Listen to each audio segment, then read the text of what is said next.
그날 이후 이스라엘은 더 이상 국민의 나라가 아니었습니다. 총리의 책임을 묻던 시민들은 거리에서 쓰러졌고 다친 이들은 환자가 아니라 감시 대상이 됐습니다. 정부는 점점 국민의 신뢰를 잃어가고 있지만 정부는 콧방귀도 안 귀며 시위대에 참가한 국민들을 암암리에 잡아들이기 시작합니다. 그런데 그때 누군가가 아무도 몰래 알려준 이름 하나, 바로 대한민국. 그러자 일부 상위 계층에서부터 한국의 SOS를 외치며 한국행 비행기표를 조용히 사들이고 있다고 하는데요. 왜 이스라엘 시민들이 목숨을 걸고 한국으로 향했는지, 왜 우리는 이 눈물 나는 사건을 알아야 하는지, 지금부터 그 숨겨진 이야기를 시작합니다. 구독과 좋아요 버튼을 눌러주시면 영상 제작에 아주 큰 힘이 됩니다. 그리고 우리 의료진을 응원하신다면 힘내라라고 댓글로 남겨주세요. 그럼 사연 바로 시작합니다. 저는 레아 코엔이라고 합니다. 예루살렘에서 태어나 텔아비브에서 35년을 살아온 평범한 엄마죠. 제 아들 요나단은 26살입니다. 공대를 졸업하고 작은 스타트업에서 일하던 성실한 청년이에요. 그런 아들이 피투성이가 되어 병원 응급실로 실려간 건 얼마 전의 일이었습니다. 전쟁이 시작된 지 2년이 넘었어요. 처음엔 모두가 하나였죠. 슬픔도, 분노도, 다짐도 함께였습니다. 하지만 시간이 흐르면서 사람들은 다른 질문을 하기 시작했어요. 왜 협상은 없는가? 왜 희생만 늘어나는가? 왜 총리는 말을 바꾸는가? 요나단도 그 질문을 던진 사람 중 하나였습니다. 처음엔 온라인 게시판에 글을 썼고, 나중엔 친구들과 거리로 나갔어요. 저는 말렸습니다. 위험하다고, 지금은 때가 아니라고. 하지만 아들은 고개를 저었죠. 엄마, 이 나라가 우릴 지켜주지 않는데 언제 말해야 해요? 텔아비브 중심가에서 시위가 열린 날, 저는 집에서 뉴스를 봤습니다. 화면 속에는 수만 명의 사람들이 모여 있었어요. 손에 든 팻말엔 책임을 묻는다. 우리 아이들을 지켜라. 전쟁이 아니라 평화를 같은 문구들이 적혀 있었죠. 처음엔 평화로운 집회였습니다. 그런데 해가 지고 밤이 되자 분위기가 달라졌어요. 경찰이 방패를 들고 전진하기 시작했고 최루탄이 터졌습니다. 연기가 화면을 뒤덮었고 비명 소리가 들렸어요. 저는 전화기를 들었습니다. 요나단에게 전화를 걸었지만 받지 않았어요. 한 번, 두 번, 세 번, 10번도 넘게 걸었지만 연결되지 않았습니다. 자정이 넘어서 낯선 번호로 전화가 왔어요. 병원이었습니다. 아들이 머리를 다쳐서 중환자실에 있다는 말을 들었을 때 저는 숨이 멎는 줄 알았죠. 택시를 잡아 타고 병원으로 달려갔습니다. 복도는 피 냄새와 소독약 냄새가 뒤섞여 있었어요. 사람들이 울고 소리 지르고 기도하고 있었습니다. 저는 중환자실 앞에서 멈춰 섰어요. 유리창 너머로 보이는 아들의 얼굴은 붕대로 감겨 있었고 온몸에 관이 연결되어 있었습니다. 의사가 나왔어요. 젊은 남자였는데 눈이 충혈되어 있었죠. 그는 낮은 목소리로 말했습니다. 두개골 골절이 심합니다. 뇌압도 높고요. 지금 당장은 할 수 있는 게 많지 않아요. 저는 물었습니다. 언제 나아질까요? 의사는 대답하지 않았어요.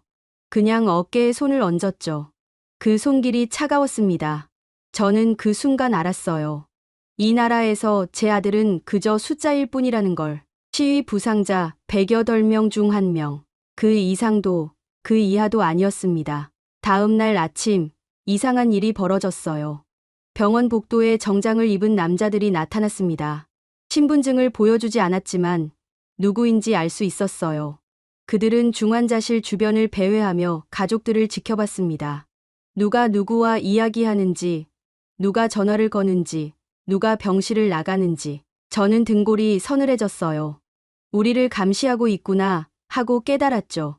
사흘째 되던 날 밤, 낯선 여자가 제게 다가왔습니다. 40대쯤 되어 보이는 여자였는데 간호사 복장을 하고 있었어요. 그녀는 제 귀에 속삭였습니다. 복도 끝 비상계단으로 오세요. 10분 뒤에요. 저는 심장이 쿵쾅거렸지만 고개를 끄덕였어요. 정확히 10분 뒤, 저는 비상계단 문을 열었습니다. 여자가 기다리고 있었어요. 그녀는 주변을 살피더니 빠르게 말했습니다. 여기 있으면 위험해요.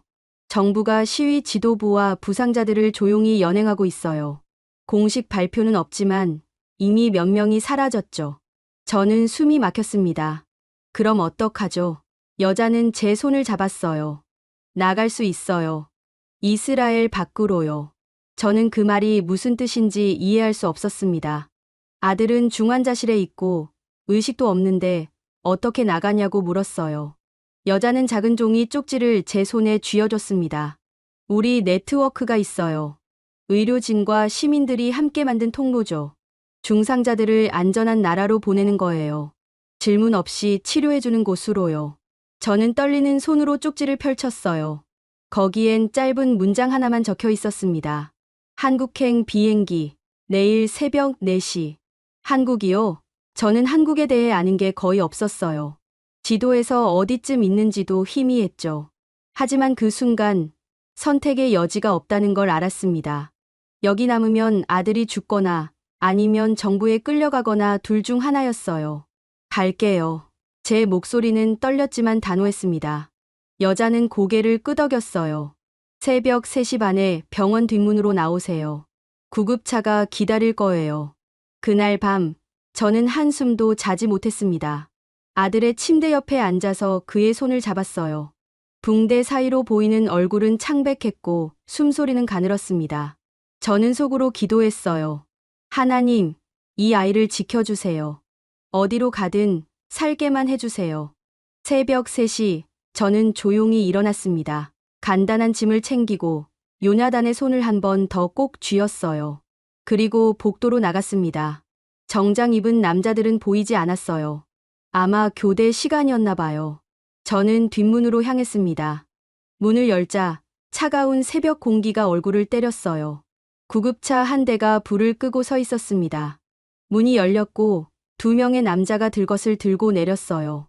그들은 말없이 병원 안으로 들어갔고 몇 분 뒤 요나단을 싣고 나왔습니다. 저는 구급차에 올랐어요. 안에는 이미 다른 사람들이 타고 있었습니다. 젊은 여자 하나, 나이 든 남자 하나. 모두 창백한 얼굴로 앉아 있었어요. 구급차는 출발했습니다. 어둠 속을 달렸어요. 아무도 말하지 않았습니다. 창밖으로 텔아비브의 불빛들이 멀어졌어요. 제가 35년 동안 살았던 도시가 점점 작아졌습니다. 저는 눈물이 났어요. 떠나고 싶지 않았습니다. 하지만 떠나지 않으면 아들이 죽을 거라는 걸 알았죠.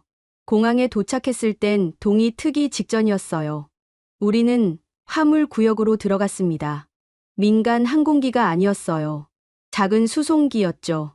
의료 장비들이 실려 있었고 간이 침대가 몇 개 놓여 있었습니다. 요나단을 침대에 눕히고 저는 그 옆에 앉았어요. 비행기가 이륙했습니다. 창밖으로 이스라엘 땅이 멀어졌어요. 지중해의 푸른 물결이 보이다가 구름에 가려졌습니다. 저는 눈을 감았어요. 어디로 가는지, 무엇이 기다리는지 몰랐습니다. 다만 한 가지만 알았어요. 이 나라는 우리를 지켜주지 않았다는 것. 그리고 우리는 이제 낯선 땅에서 살아남아야 한다는 것을요. 비행기는 12시간을 날았습니다. 중간에 어딘가에 착륙해서 연료를 채웠어요. 저는 시간 감각을 잃었습니다. 그저 요나단의 숨소리만 들으며 앉아 있었죠. 그러다 문득 기내 방송이 들렸어요. 히브리어가 아니었습니다. 영어도 아니었어요. 낯선 언어였는데 부드럽고 리듬감이 있었습니다. 착륙 준비하세요. 누군가 제게 영어로 통역해줬어요. 저는 창밖을 봤습니다. 밤이었어요. 하지만 밤이라고 하기엔 너무 밝았습니다. 땅 위에 불빛들이 가득했어요. 빌딩들이 줄지어 있었고 도로마다 불이 켜져 있었습니다. 공항이 가까워지자 활주로의 조명이 보였어요. 비행기가 천천히 내려앉았습니다. 바퀴가 땅에 닿는 순간 저는 숨을 크게 들이마셨어요. 한국이었습니다. 문이 열렸을 때 차가운 공기가 들어왔어요. 하지만 이스라엘의 공기와는 달랐습니다. 습기가 있었고 어딘가 달콤한 냄새가 섞여 있었어요. 구급차들이 대기하고 있었습니다. 사람들이 달려와서 들것을 옮겼어요. 저는 비틀거리며 내렸습니다. 다리에 힘이 없었어요. 누군가 제 팔을 잡아줬습니다. 젊은 여자였는데 마스크를 쓰고 있었어요. 그녀는 제게 고개를 끄덕이며 말했습니다. 괜찮아요. 영어였지만 발음이 독특했어요. 하지만 그 목소리엔 따뜻함이 있었습니다. 저는 그제야 깨달았어요. 여기선 아무도 왜 우리가 왔는지 묻지 않는다는 것을. 시위를 했는지, 정부에 반대했는지, 누구 편인지 아무도 묻지 않았습니다. 그저 우리를 사람으로 대했어요. 구급차에 오르기 전 저는 뒤를 돌아봤습니다. 인천공항의 불빛이 새벽 어둠 속에서 빛나고 있었어요. 저는 생각했습니다. 여기가 우리를 살릴 곳일까요? 모르겠습니다. 하지만 적어도 여기선 숨을 쉴 수 있을 것 같았어요. 구급차가 출발했습니다. 창밖으로 한국의 풍경이 스쳐 지나갔어요. 높은 빌딩들, 넓은 도로들, 그리고 아직 잠들지 않은 도시의 불빛들. 저는 요나단의 손을 잡았습니다. 그의 손은 여전히 차가웠지만 맥박은 뛰고 있었어요. 저는 속삭였습니다. 우리 살자. 여기서 살아남자. 병원에 도착한 건 새벽 5시쯤이었어요. 건물은 거대했습니다. 이스라엘에서 본 어떤 병원보다 컸죠. 유리와 철로 지어진 외벽이 가로등 불빛을 받아 반짝였어요. 구급차 문이 열리자 서너 명의 의료진이 달려왔습니다. 모두 파란색 수술복을 입고 있었어요.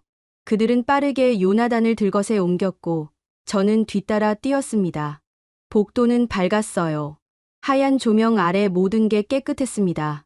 바닥은 윤이 났고 벽엔 알 수 없는 글자들이 적힌 안내판이 붙어 있었어요. 의료진들은 서로 빠르게 말을 주고받았습니다. 저는 한 마디도 알아듣지 못했어요. 하지만 그들의 움직임엔 망설임이 없었습니다. 정확하고 빨랐어요. 응급실 앞에서 멈춰 섰을 때 한 남자가 제게 다가왔어요. 50대쯤 되어 보이는 의사였는데 흰 가운을 입고 있었습니다. 그는 서툰 영어로 말했어요. 걱정하지 마세요. 우리가 돌볼게요. 그 말이 끝나기 무섭게 요나단은 응급실 안으로 들어갔어요. 문이 닫혔습니다. 저는 그 앞에 서서 멍하니 유리창을 바라봤어요. 안에선 여러 명의 의료진이 요나단을 둘러싸고 무언가를 하고 있었습니다. 기계 소리가 들렸고 붉은 불빛이 깜빡였어요. 누군가 제 어깨를 톡톡 쳤습니다. 젊은 여자였어요. 간호사복을 입고 있었는데 손에 작은 종이컵을 들고 있었습니다. 그녀는 제게 건넸어요. 물이었습니다. 저는 받아들었지만 마시지 못했어요. 손이 떨려서 물이 넘칠 것 같았거든요. 간호사는 제 손을 감싸 쥐었습니다. 따뜻했어요.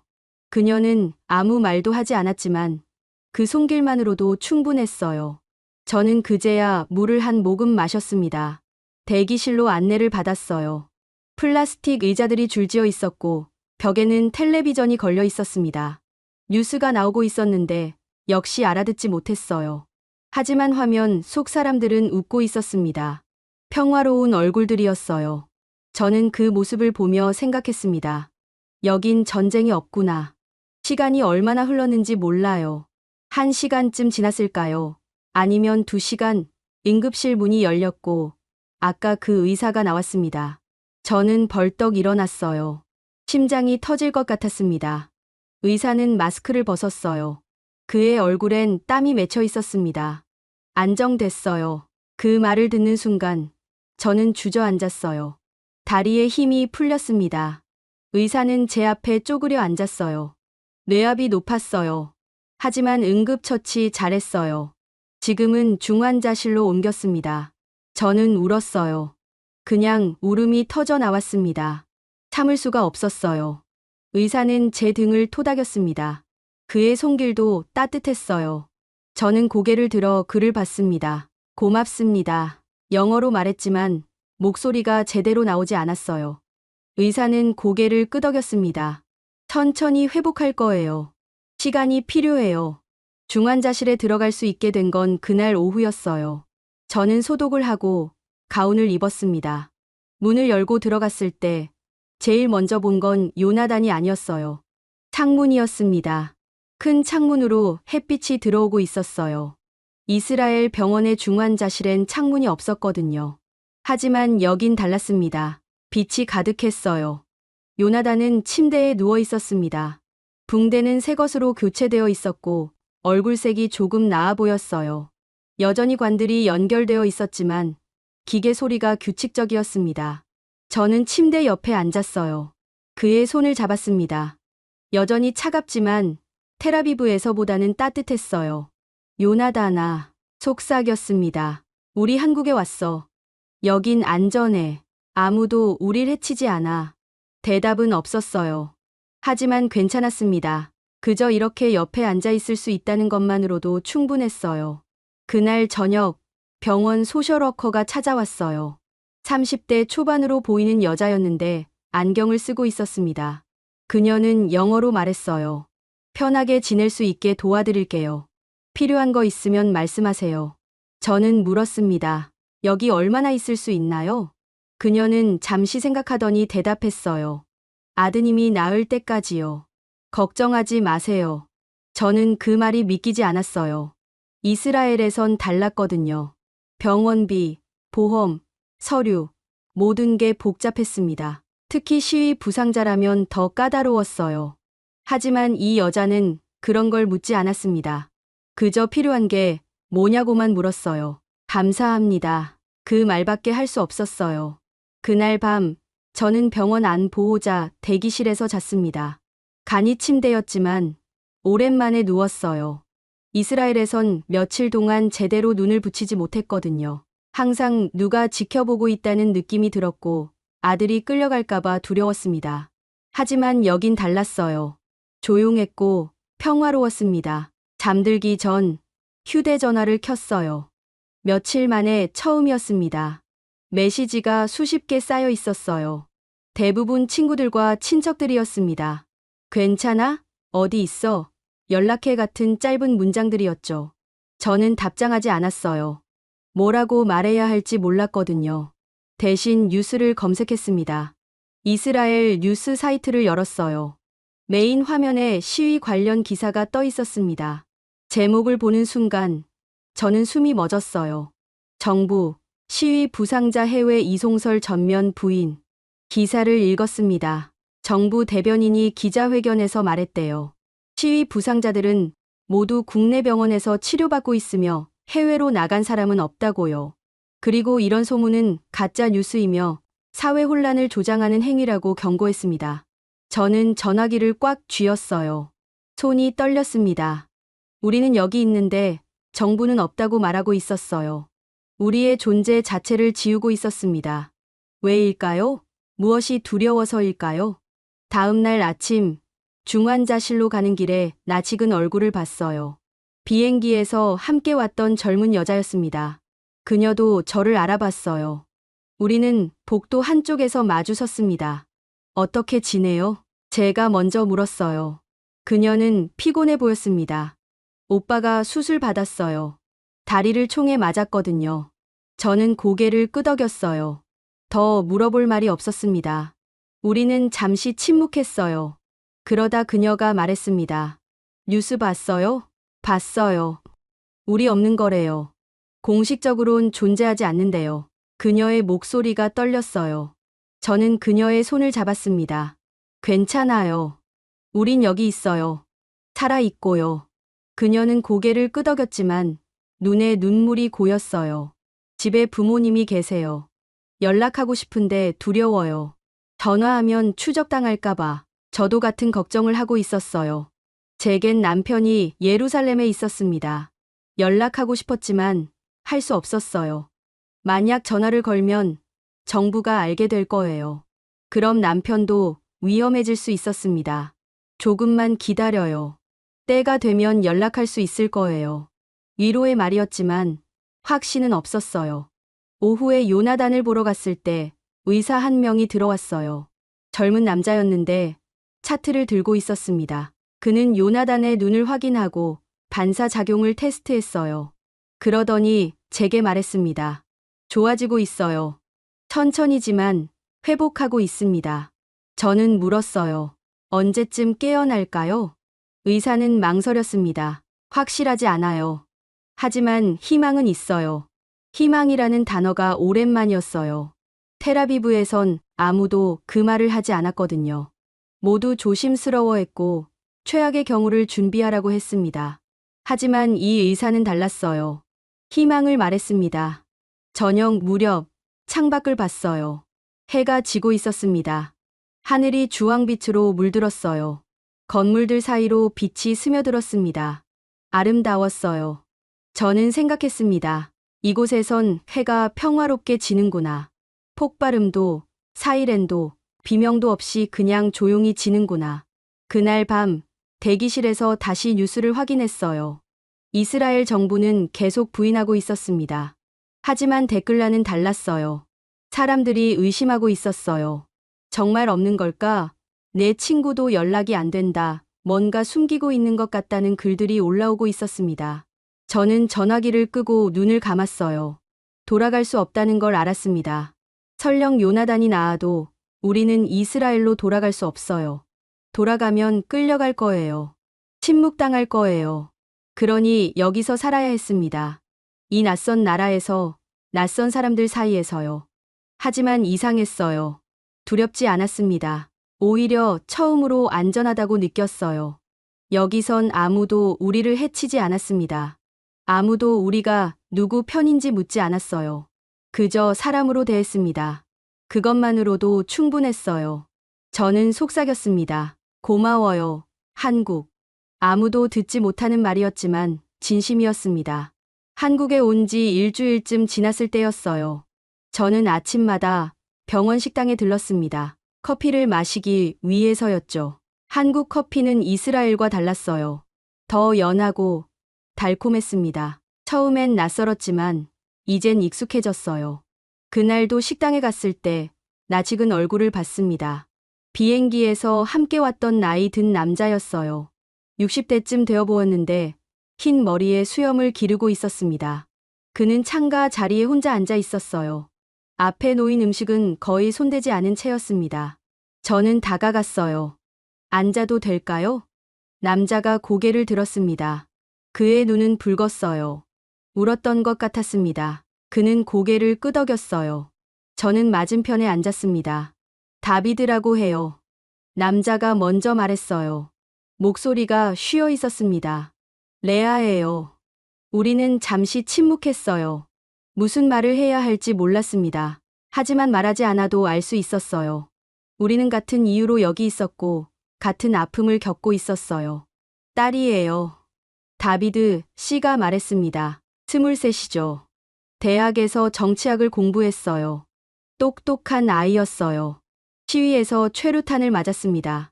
얼굴에 직접 맞았어요. 저는 숨을 들이켰어요. 다비드 씨의 손이 떨리고 있었습니다. 의사들이 최선을 다하고 있대요. 하지만 한쪽 눈은 이미 실명했습니다. 죄송해요. 제가 할 수 있는 말은 그것뿐이었어요. 다비드 씨는 고개를 저었습니다. 당신 잘못이 아니에요. 우리 모두 같은 배를 탔을 뿐이죠. 그는 창밖을 봤어요. 병원 정원이 보였습니다. 나무들이 바람에 흔들리고 있었어요. 저기 보이는 나무들, 참 평화로워 보이지 않아요? 저도 창밖을 봤습니다. 그의 말이 맞았어요. 평화로웠습니다. 우리 땅엔 저런 평화가 없어요. 이젠요. 다비드 씨의 목소리가 갈라졌어요. 저는 그의 손을 잡았습니다. 차갑고 거칠었어요. 일하는 사람의 손이었습니다. 며칠 후 병원 대기실에서 또 다른 사람을 만났어요. 30대 중반으로 보이는 여자였는데 임신한 것 같았습니다. 배가 불러 있었거든요. 그녀는 구석 자리에 앉아서 울고 있었어요. 소리 없이 눈물만 흘리고 있었습니다. 저는 다가가서 물었어요. 괜찮으세요? 여자는 고개를 들었습니다. 얼굴이 창백했어요. 남편이요. 중환자실에 있어요. 머리를 경찰봉에 맞았어요. 그녀는 배를 쓰다듬었습니다. 5달째예요. 아기가요. 남편은 아직 몰라요. 제가 임신한 걸 시위 나가기 전에 말하려고 했는데 못했어요. 저는 그녀 옆에 앉았어요. 어떤 말도 위로가 되지 않을 것 같았습니다. 그냥 옆에 있어주는 것밖엔 할 수 없었어요. 미리암이에요. 그녀가 말했습니다. 레아예요. 우리는 한동안 말없이 앉아 있었어요. 그러다 미리암 씨가 물었습니다. 당신도 시위에 있었나요? 제 아들이요. 얼마나 다쳤어요? 두개골 골절이요. 당신 남편은요? 비슷해요. 뇌출혈도 있대요. 우리는 서로를 봤어요. 처음 보는 사이였지만 낯설지 않았습니다. 같은 아픔을 겪고 있었으니까요. 일주일이 더 지났을 때 병원 복도에서 우연히 다비드 씨와 미리암 씨를 동시에 만났어요. 우리는 자연스럽게 함께 커피를 마시러 갔습니다. 식당 구석 자리에 앉아서 각자의 이야기를 나눴어요. 다비드 씨의 딸은 조금씩 나아지고 있었습니다. 한쪽 눈은 잃었지만 생명은 건졌어요. 미리암 씨의 남편은 아직 깨어나지 못했지만 상태가 안정됐대요. 제 아들 요나단도 마찬가지였습니다. 여전히 혼수 상태였지만 의사들은 희망을 말했어요. 우리는 같은 이유로 다쳤어요. 미리암 씨가 말했습니다. 정부에 질문했다는 이유로요. 왜 전쟁이 끝나지 않냐고, 왜 희생만 늘어나냐고. 그게 죄가 됐죠. 다비드 씨가 고개를 끄덕였어요. 우리는 테러리스트가 아니에요. 반역자도 아니고요. 그냥 엄마고 아빠고 시민일 뿐이에요. 저도 말했습니다. 하지만 우리 정부는 우릴 그렇게 안 봐요. 우린 불편한 존재예요. 침묵시켜야 할 사람들이죠. 우리는 잠시 말이 없었어요. 식당엔 다른 사람들도 있었습니다. 한국 사람들이었죠. 환자 가족들도 있었고 의료진들도 있었어요. 모두 평범하게 밥을 먹고 이야기하고 웃고 있었습니다. 저는 생각했어요. 여기 사람들은 전쟁이 뭔지 모르는구나. 거리에서 최루탄이 터지는 게 뭔지, 경찰봉에 맞아 쓰러지는 게 뭔지 모르는구나. 부러워요. 미리암 씨가 속삭였습니다. 저 사람들이요. 평화롭게 사는 게. 다비드 씨가 대답했어요. 우리도 그랬어요. 예전엔요. 그날 이후 우리 셋은 자주 만났어요. 매일 아침 식당에서 커피를 마시며 이야기를 나눴습니다. 서로의 안부를 물었고 환자들의 상태를 공유했어요. 때론 고국 이야기도 했습니다. 가족들은 어떻게 지내는지, 친구들은 안전한지. 하지만 직접 연락할 순 없었어요. 여전히 두려웠거든요. 어느 날 식당에서 이야기하다가 다비드 씨가 말했어요. 딸아이가 어제 처음으로 말을 했어요. 우리는 귀를 기울였습니다. 뭐라고 했대요? 미리암 씨가 물었어요. 아빠, 우리 이겼어요? 라고 물었대요. 다비드 씨의 눈에 눈물이 맺혔습니다. 뭐라고 답해야 할지 몰랐어요.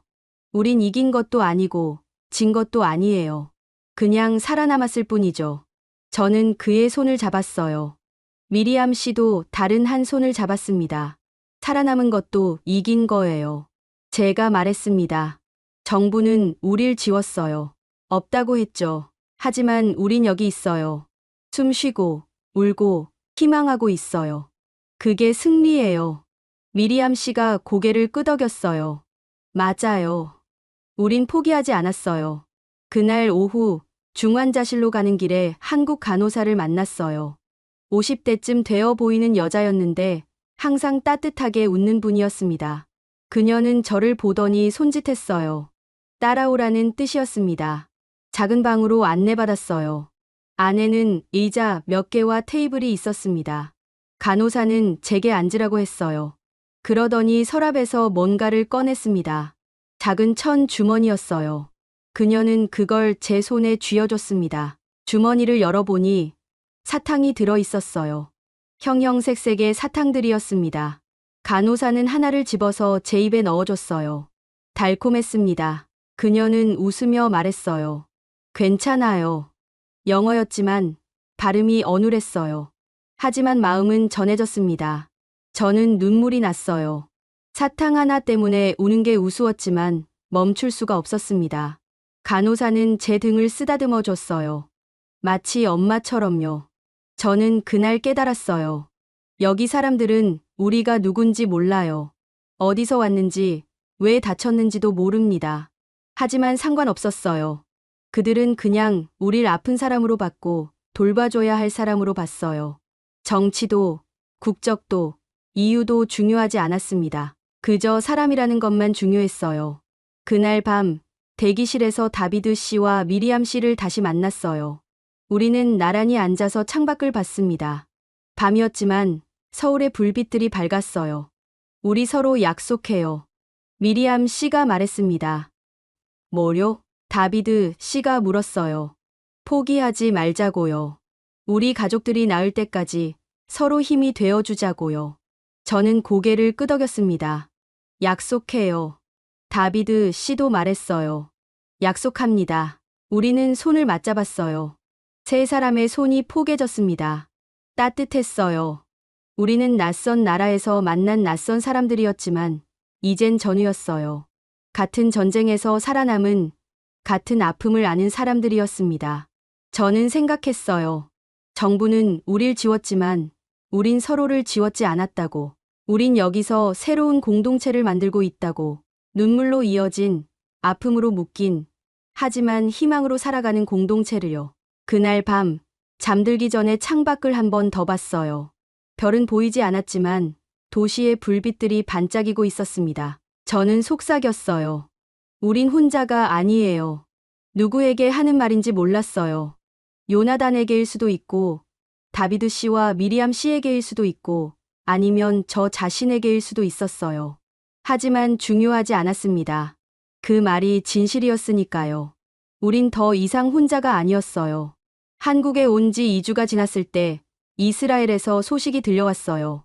뉴스가 아니었습니다. 다비드 씨가 가져온 소문이었죠. 텔아비브에서 또 시위가 일어났대요. 아침 식당에서 그가 말했어요. 손에 든 휴대전화 화면을 우리에게 보여줬습니다. 누군가 보내온 영상이었어요. 거리엔 사람들이 가득했습니다. 이전보다 더 많았어요. 팻말들이 흔들리고 구호가 들렸습니다. 더 많아졌네요. 미리암 씨가 말했어요. 우리가 떠난 뒤로 더 커진 거예요. 저는 화면을 들여다봤어요. 사람들의 얼굴이 보였습니다. 분노와 슬픔이 뒤섞인 표정들이었어요. 그들도 우리처럼 질문하고 있었습니다. 왜 전쟁은 끝나지 않는가? 왜 희생만 늘어나는가? 왜 정부는 책임지지 않는가? 영상은 갑자기 흔들렸어요. 비명 소리가 들렸고 연기가 피어올랐습니다. 최루탄이었어요. 화면이 검게 변했습니다. 또 시작됐네요. 다비드 씨가 전화기를 내려놨어요. 그의 손이 떨렸습니다. 우리가 떠났어도 아무것도 변하지 않았어요. 그날 오후 병원 소셜워커가 저를 찾아왔어요. 표정이 심각했습니다. 레아 씨, 잠깐 이야기 좀 할까요? 작은 상담실로 안내받았어요. 문을 닫자 그녀는 조심스럽게 말했습니다. 이스라엘 대사관에서 연락이 왔어요. 제 심장이 멎는 것 같았어요. 뭐라고요? 환자 명단을 요청했대요. 이스라엘 국적자 중에 치료받고 있는 사람이 있냐고요. 저는 숨을 참았습니다. 우리 정보를 줬나요? 소셜워커는 고개를 저었어요. 아니요. 병원은 환자 정보를 함부로 공유하지 않아요. 특히 본인 동의 없이는요. 저는 안도의 한숨을 쉬었습니다. 하지만 두려움은 사라지지 않았어요. 또 연락 올까요? 모르겠어요. 하지만 걱정하지 마세요. 우리가 보호할게요. 그 말을 들으며 저는 깨달았어요. 여기 사람들은 정말로 우릴 지켜주고 있구나. 정부의 압력에도 외교적 요청에도 굴하지 않고요. 저녁 때 다비드 씨와 미리암 씨에게 이 사실을 말했어요. 우리는 복도 구석에 모여 앉았습니다. 저한테도 연락 왔어요. 미리암 씨가 말했어요. 누구한테요? 이스라엘에 있는 시어머니한테요. 정보기관 사람들이 집에 왔대요. 제가 어디 있냐고 물었대요. 그녀의 목소리가 떨렸습니다. 시어머니는 모른다고 했대요. 하지만 그 사람들이 말했대요. 만약 연락이 오면 바로 신고하라고. 안 그러면 가족들이 문제 생길 수 있다고요. 저는 손으로 입을 막았어요. 다비드 씨는 주먹을 쥐었습니다. 협박이에요. 노골적인 협박이죠. 우리 가족들도 위험해요. 제가 말했어요. 남편한테 연락해야 할까요? 조심하라고요. 다비드 씨가 고개를 저었어요. 연락하면 추적당해요. 참아야 해요. 우리는 침묵했어요. 각자의 가족을 생각하며 앉아 있었습니다. 걱정과 죄책감이 밀려왔어요. 우리가 떠났기 때문에 남은 가족들이 고통받고 있었습니다. 우리가 잘못한 걸까요? 미리암 씨가 물었어요. 떠나온 게요. 도망친 거나 마찬가지잖아요. 저는 그녀를 봤어요. 아니에요. 우린 살기 위해 선택한 거예요. 남았으면 죽었을 거예요. 다비드 씨가 덧붙였습니다. 우리가 살아있어야 증언할 수 있어요. 무슨 일이 있었는지, 정부가 뭘 했는지요. 그날 밤, 저는 요나단 곁에 오래 앉아 있었어요. 그의 손을 잡고 얼굴을 바라봤습니다. 붕대는 많이 줄었어요. 상처가 아물고 있었습니다. 하지만 여전히 눈을 뜨지 못했어요. 요나단아, 속삭였습니다. 엄마가 잘못한 걸까? 너를 여기 데려온 게. 하지만 거기 있었으면 너는 지금 없었을지도 몰라. 대답은 없었어요. 기계 소리만 규칙적으로 들렸습니다. 우리 정부는 우릴 버렸어. 존재조차 부인했지. 하지만 여기 사람들은 달라. 너를 포기하지 않아. 매일 와서 확인하고, 치료하고, 돌봐줘. 이름도 모르는 사람들이 말이야. 저는 눈물을 닦았어요. 그러니까 깨어나. 살아줘. 그게 우리가 할 수 있는 최선의 저항이야. 다음 날 아침, 중환자실 앞에서 한국 의사를 만났어요. 요나단을 담당하는 젊은 의사였습니다. 그는 차트를 보고 있었어요. 어떤가요? 제가 물었어요. 좋아지고 있어요. 뇌압이 계속 낮아지고 있고 반응도 조금씩 나타나고 있어요. 언제쯤 깨어날까요? 의사는 잠시 생각했어요. 확실하진 않지만 곧일 거예요. 포기하지 마세요. 포기 안 해요. 제가 대답했어요. 절대요. 의사는 미소 지었습니다. 그 마음이 중요해요. 환자는 느껴요. 가족의 마음을요. 그날 오후 식당에서 놀라운 광경을 봤어요. 한국 사람 몇 명이 우리 테이블로 다가왔습니다. 나이 든 부부와 젊은 여자였어요. 그들은 손에 봉투를 들고 있었습니다. 실례합니다. 부부 중 남자가 말했어요. 영어가 서툴렀지만 이해할 수 있었습니다. 우리 도와주고 싶어요. 봉투를 테이블에 놓았어요. 저는 열어봤습니다. 돈이 들어 있었어요. 많지 않았지만 정성이 느껴졌습니다. 왜요? 우릴 모르잖아요. 다비드 씨가 물었어요. 부부는 서로를 봤어요. 그러더니 여자가 대답했습니다. 뉴스에서 봤어요. 다른 나라 사람들 여기서 치료받는다고. 힘들 거라고 생각했어요. 감사합니다. 저는 일어나서 그들에게 인사했어요. 미리암 씨와 다비드 씨도 일어났습니다. 부부는 손을 흔들며 떠났어요. 우리는 다시 앉았어요. 봉투를 바라보며 아무 말도 하지 못했습니다. 그들은 우리가 누군지 몰라요. 어디서 왔는지, 왜 다쳤는지도 몰랐습니다. 하지만 도왔어요. 그냥 사람이라는 이유만으로요. 우리 정부는 우릴 버렸지만 미리암 씨가 말했어요. 사람들은 안 버렸네요. 다비드 씨가 고개를 끄덕였습니다. 정부와 국가는 다른 거예요. 정부는 우릴 배신했지만 조국 자체를 배신한 건 아니에요. 저는 그의 말을 곱씹었어요. 맞았습니다. 우리는 이스라엘을 배신하지 않았어요. 다만 살기 위해 선택했을 뿐이었습니다. 그리고 여기 한국에서 낯선 사람들의 친절을 경험하고 있었어요. 그날 밤 대기실에서 잠들기 전에 생각했어요. 국가가 등을 돌려도 시민은 무너지지 않는구나. 정부가 우릴 지워도 사람들은 우릴 기억하는구나. 그리고 국경을 넘어서도 사람의 마음은 통하는구나. 저는 어둠 속에서 속삭였어요. 우린 이긴 거예요. 아직 살아있으니까요. 한국에 온 지 3주가 지났을 때 현실이 다가왔어요. 병원 청구서였습니다. 소셜워커가 조심스럽게 서류를 건넸어요. 저는 숫자를 봤습니다. 천문학적이었어요. 요나단의 중환자실 치료, 수술, 약값, 검사비. 모든 게 쌓여 있었습니다. 어떻게 내요? 제 목소리가 떨렸어요. 천천히 내셔도 돼요. 분할도 가능하고요. 저한텐 돈이 없어요. 여기 올 때 아무것도 안 가져왔어요. 소셜워커는 난처한 표정을 지었어요. 이스라엘 대사관이나 보험은요? 저는 고개를 저었습니다. 대사관에 연락하면 우리 위치가 알려져요. 보험은 시위 부상은 보장 안 해요. 그녀는 한숨을 쉬었어요. 알겠어요. 방법을 찾아볼게요. 그날 저녁 다비드 씨와 미리암 씨에게 이 이야기를 했어요. 그들도 같은 상황이었습니다. 저도 청구서 받았어요. 미리암 씨가 말했어요. 남편 수술비만 해도 감당할 수 없는 금액이에요. 다비드 씨는 침묵했어요. 그의 얼굴이 어두웠습니다. 딸아이 눈 수술도 추가로 필요하대요. 의안을 넣어야 한대요. 그것도 돈이 들고요. 우리는 말없이 앉아 있었어요. 살아남았지만 이제 다른 문제가 생긴 거였습니다. 생명은 구했지만 그 대가를 어떻게 치러야 할지 몰랐어요. 기도밖에 없네요. 미리암 씨가 말했어요. 하나님께 맡기는 수밖에요. 저는 고개를 끄덕였습니다. 신앙심이 깊은 편은 아니었지만 그 순간엔 기도밖에 할 게 없었어요. 이틀 후 놀라운 일이 일어났어요. 소셜워커가 저를 찾아왔습니다. 얼굴에 미소가 있었어요.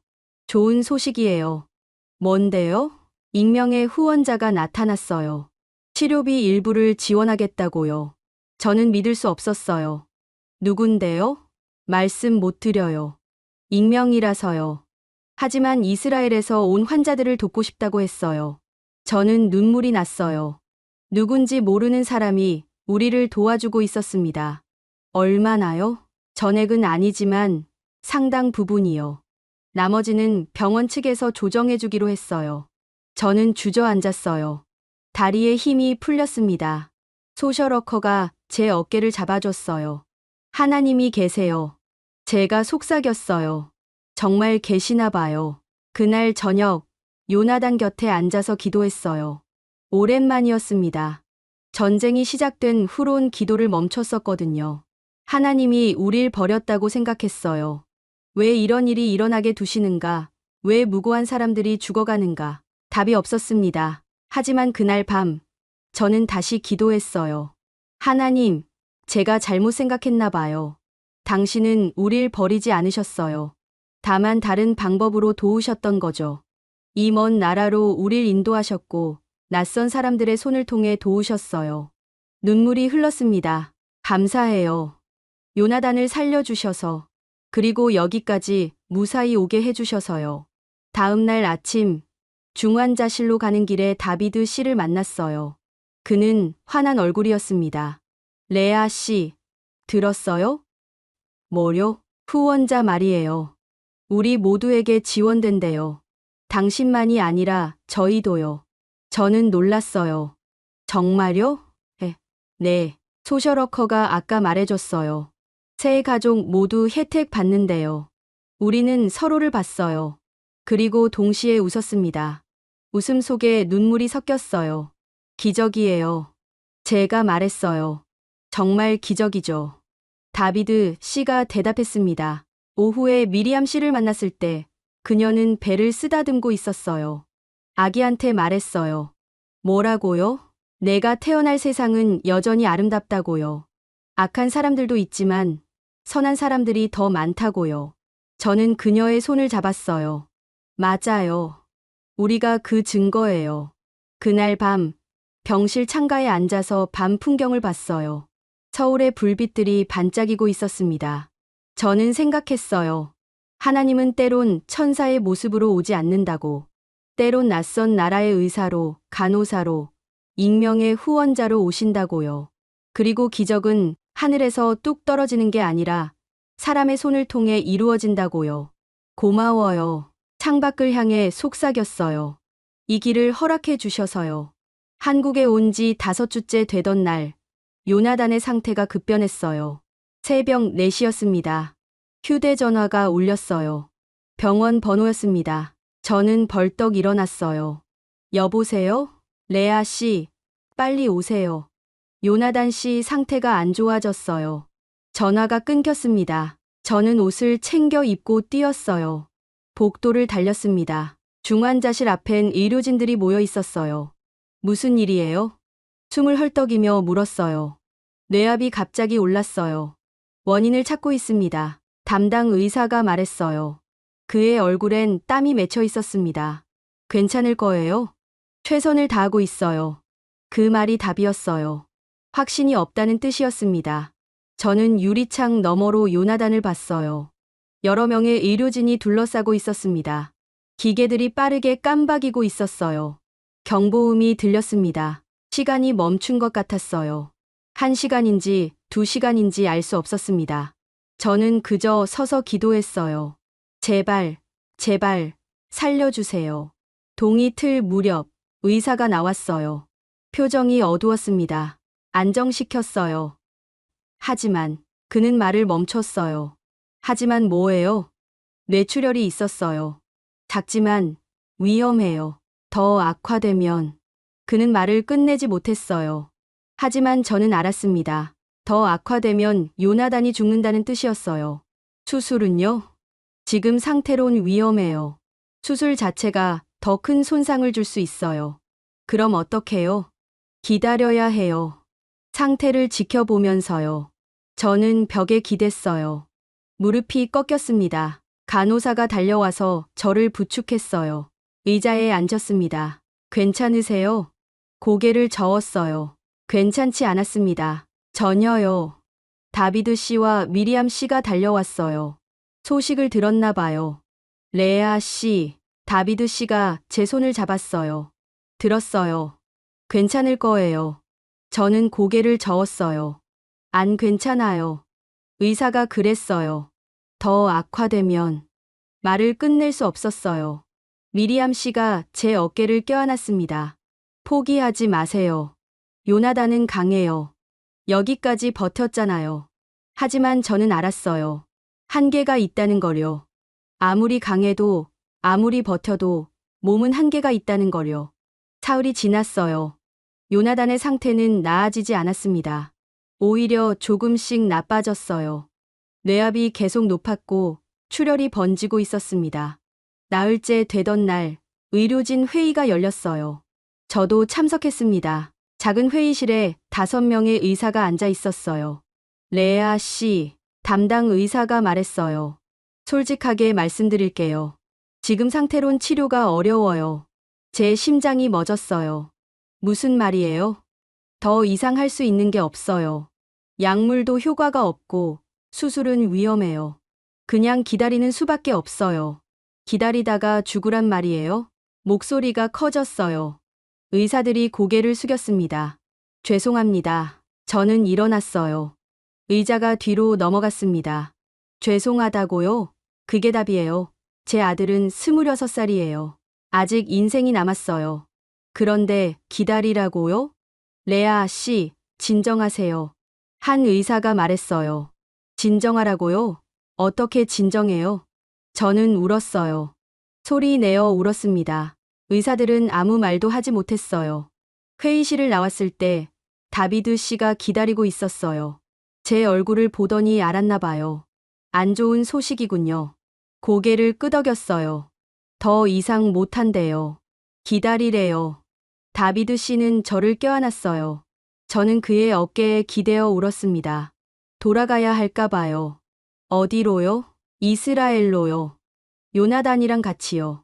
적어도 거기선 고향 땅에서 숨을 거둘 수 있잖아요. 다비드 씨는 저를 떼어놓고 제 어깨를 잡았어요. 레아 씨, 정신 차려요. 돌아가면 둘 다 죽어요.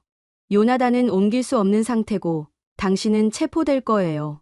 그럼 어떡해요? 여기서 끝까지 싸워요. 포기하지 마세요. 하지만 저는 포기하고 싶었어요. 너무 힘들었거든요. 너무 지쳤습니다. 그날 밤 대기실에서 짐을 정리하기 시작했어요. 많지 않았습니다. 옷 몇 벌, 세면도구, 요나단의 지갑. 그게 전부였어요. 미리암 씨가 들어왔어요. 뭐 하세요? 짐 싸요. 어디 가시게요? 모르겠어요. 하지만 여기 더 있을 순 없어요. 미리암 씨가 제 손을 잡았어요. 레아 씨, 아직 끝난 게 아니에요. 끝났어요. 의사들이 그랬어요. 의사들이 전부는 아니에요. 기적은 의학을 넘어서요. 저는 웃었어요. 씁쓸한 웃음이었습니다. 기적이요? 이미 한 번 일어났잖아요. 여기까지 온 것도, 후원받은 것도. 더 이상 기적은 없어요. 어떻게 알아요? 저는 대답하지 못했어요. 그날 밤, 마지막으로 요나단을 보러 갔어요. 중환자실은 조용했습니다. 기계 소리만 들렸어요. 침대 옆에 앉았어요. 요나단의 손을 잡았습니다. 차갑고 가늘었어요. 미안해, 요나단아. 속삭였어요. 엄마가 너를 지켜주지 못했어. 여기까지 데려왔는데도 결국 눈물이 떨어졌어요. 요나단의 손등에 떨어졌습니다. 엄마는 이제 뭘 해야 할지 모르겠어. 계속 싸워야 할지 아니면 말을 끝내지 못했어요. 창밖을 봤습니다. 서울의 밤은 여전히 밝았어요. 하지만 제 마음은 어두웠습니다. 하나님, 마지막으로 기도했어요. 정말 아무것도 안 하실 거예요? 이대로 끝인가요? 대답은 없었어요. 침묵만 있었습니다. 저는 일어났어요. 요나단의 이마에 입을 맞췄습니다. 사랑해, 아들아. 끝까지 사랑해. 문을 향해 걸어갔어요. 뒤돌아보지 않았습니다. 뒤돌아보면 주저앉을 것 같았거든요. 복도를 걷는데 발걸음이 무거웠어요. 마치 땅속으로 가라앉는 것 같았습니다. 대기실로 돌아왔어요. 정리한 짐이 놓여 있었습니다. 저는 그 옆에 앉았어요. 이제 어떡하지? 혼잣말이었어요. 대답은 없었습니다. 다음 날 아침, 담당 의사가 저를 찾아왔어요. 표정이 달랐습니다. 어제처럼 어둡지 않았어요. 레아 씨, 회의했어요. 의료진 전체가요. 저는 고개를 들었어요. 뭐요? 마지막 시도를 하기로 했어요. 심장이 쿵쾅거렸습니다. 무슨 시도요? 고위험 수술이에요. 출혈 부위를 직접 제거하는 거죠. 성공률은 높지 않아요. 하지만 안 하면 확실히 나빠질 거예요. 저는 숨을 들이켰어요. 위험하다고 했잖아요. 어제는요. 맞아요. 여전히 위험해요. 하지만 우리 팀이 의논했어요. 포기하지 않기로요. 눈물이 났어요. 왜요? 왜 우릴 위해 그렇게까지 해주세요? 의사는 잠시 생각했어요. 우리는 의사예요. 포기하는 게 우리 일이 아니에요. 간단한 대답이었지만 그 안에 모든 게 담겨 있었어요. 언제 하실 건데요? 오늘 오후요. 준비할 시간이 필요해요. 동의서에 서명해 주세요. 서류를 건넸어요. 저는 떨리는 손으로 펜을 들었습니다. 서명했어요. 제 이름을 쓰는 동안 이게 요나단의 생명을 맡기는 거라는 생각이 들었어요. 최선을 다할게요. 의사가 말했어요. 믿어요. 제가 대답했습니다. 다비드 씨와 미리암 씨에게 소식을 전했어요. 그들은 놀랐어요. 수술하기로 했다고요? 네. 마지막 기회래요. 잘 됐네요. 희망이 생긴 거예요. 다비드 씨가 말했어요. 하지만 위험하대요. 모든 수술이 위험해요. 중요한 건 시도한다는 거예요. 미리암 씨가 제 손을 잡았어요. 기도할게요. 우리 모두요. 오후 2시 요나단이 수술실로 들어갔어요. 저는 복도에서 지켜봤습니다. 침대가 지나가면서 요나단의 얼굴이 보였어요. 평온해 보였어요. 마치 자고 있는 것 같았습니다. 잘 다녀와, 아들아. 속삭였어요. 수술실 문이 닫혔어요. 빨간 불이 켜졌습니다. 수술 중이라는 글자가 보였어요. 저는 대기실로 갔어요. 다비드 씨와 미리암 씨가 기다리고 있었습니다. 우리는 나란히 앉았어요. 얼마나 걸릴까요? 제가 물었어요. 4시간에서 6시간이래요. 다비드 씨가 대답했습니다. 길어요. 그만큼 신중하게 하는 거예요. 시간이 천천히 흘렀어요. 1시간, 2시간, 3시간. 저는 시계만 봤습니다. 초침이 움직일 때마다 심장이 뛰었어요. 4시간째에 미리암 씨가 커피를 가져왔어요. 드세요. 기운 내셔야 해요. 받아들었지만 마시지 못했어요. 목이 메었어요. 5시간째에 다비드 씨가 기도를 시작했어요. 작은 목소리였지만 진심이 담겨 있었습니다. 저도 따라 기도했어요. 6시간째에 수술실 불이 꺼졌어요. 저는 벌떡 일어났습니다. 다비드 씨와 미리암 씨도 일어났어요. 문이 열렸어요. 의사가 나왔습니다. 마스크를 벗었어요. 얼굴엔 땀이 흥건했어요. 어떻게 됐어요? 달려가서 물었어요. 의사는 천천히 고개를 끄덕였어요. 성공했어요. 그 순간 세상이 멈췄어요. 모든 소리가 사라졌습니다. 의사의 입만 움직이고 있었어요. 출혈을 제거했어요. 뇌압도 낮아졌고요. 이제 회복을 기다려야 해요. 저는 주저앉았어요. 무릎이 바닥에 닿았습니다. 다비드 씨가 저를 붙잡았어요. 레아 씨, 괜찮아요? 고개를 끄덕였어요. 괜찮았습니다. 처음으로 괜찮았어요. 감사합니다.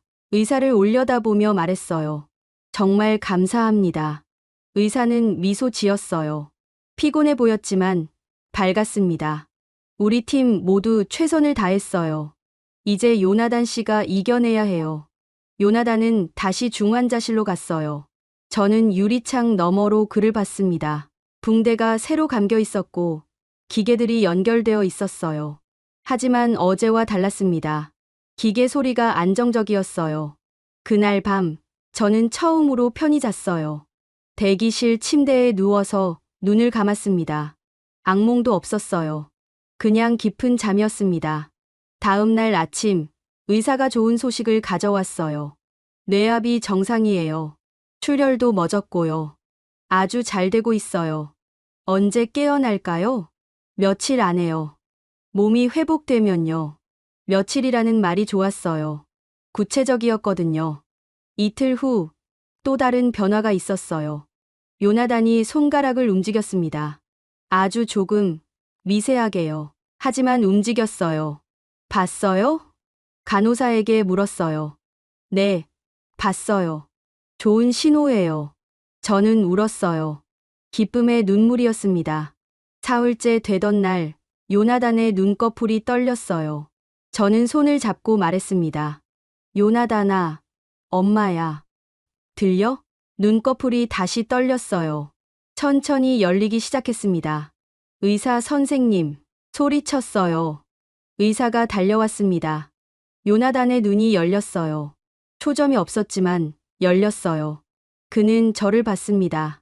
인식하는지 알 수 없었지만 저를 보고 있었어요. 요나단아, 속삭였어요. 잘 돌아왔어. 그의 입술이 움직였어요. 소리는 나오지 않았지만 뭔가 말하려고 했어요. 천천히 해. 괜찮아. 의사가 검사를 시작했어요. 눈동자 반응, 손발 움직임, 반사작용. 모든 게 확인됐어요. 잘하고 있어요. 아주 잘해요. 의사가 말했어요. 저는 요나단의 손을 꼭 쥐었어요. 우리 이겼어. 너도, 나도, 우리 모두요.